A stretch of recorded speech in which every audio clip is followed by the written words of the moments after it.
নমস্কার বন্ধুরা, আপনাদের সামনে আমি এমন একটি জিনিস দেখাচ্ছি, দেখলে অনেকে হয়তো হাসাহাসি করবেন যে এটা কি একটা জিনিস।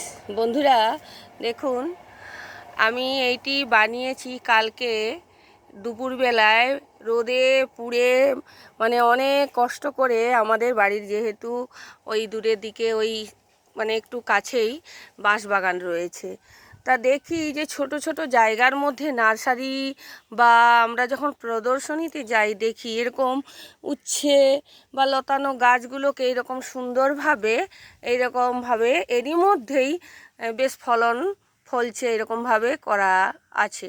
তা আমিও চেষ্টা করলাম যদি গ্রো ব্যাগটা তো যেহেতু রয়েছে, এখানে উচ্ছের বীজ দেওয়াও রয়েছে, তা সব সময় তো আর লতানো গাছকে বড় বড় নেটের মধ্যে বা মাচা করে দেওয়া হয়তো সম্ভবপর হয় না।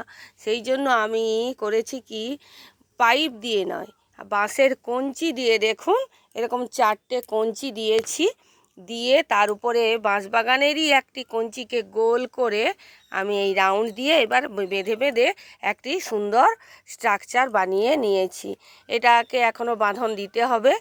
তা যাই হোক, এইখানে এই যে গাছটি সুন্দরভাবে ও লতিয়ে এরই উপরে ওকে ঘুরিয়ে ঘুরিয়ে দিলে সুন্দরভাবে কিন্তু এই উচ্ছে বা করলা যাই হোক, এটি কি মানে বীজ আমি ঠিক জানি না, আমার কম্পোস্টের সাথে এটা হয়েছিল, আমি এটাকে তুলে লাগিয়ে দিয়েছি।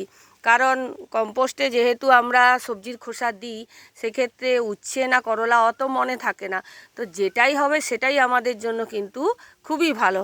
তাই এই রকমভাবে যাদের কাছে সুযোগ রয়েছে তারা কিন্তু কিনে তারের স্ট্রাকচার করতে গেলে এখন অনেক পয়সা খরচা হয়ে যাবে। আর আমরা বারবার বলি, ছাদ বাগানিরা যত কম খরচে এরকম বাগান করা যায় ততই আমাদের কাছে যেন মঙ্গলজনক, মানে পকেটটা যেন খালি না হয়। তা এইটা তো বেশি দিন নয় যে পার্মানেন্ট গাছ, এ তো ফল ফুল দেবে তারপরে নষ্ট হয়ে যাবে। তাতে আমার এই স্ট্রাকচারটা যদি নষ্টও হয়ে যায়, আমি নেক্সট বার আবার একটা বাঁশের কঞ্চির এরকম স্ট্রাকচার বানিয়ে নেব। তা আমার স্ট্রাকচারটা কেমন হয়েছে একটু দেখে আপনারা বলুন যে স্ট্রাকচারটা কি খুব খারাপ হয়েছে। আর এই যে দেখুন গাছ, কিন্তু এইটিকে আমি লতিয়ে দিয়েছি, ও কিন্তু ধরে নিয়েছে। আর এই যে গাছ এইটি উঠছে, এইখানে যখন ঝুলবে দেখতেও কিন্তু সুন্দর লাগবে, আমি সেটাও আপনাদেরকে দেখাবো। তাই আপনারাও এই রকমভাবে আপনাদের বাঁশকঞ্চি দিয়ে স্ট্রাকচার বানিয়ে ছোট ছোট এই লতানো গাছগুলো করুন, দেখবেন খুব সুন্দর হবে। কেমন লাগলো জানাবেন কিন্তু। ভালো থাকবেন সবাই, নমস্কার।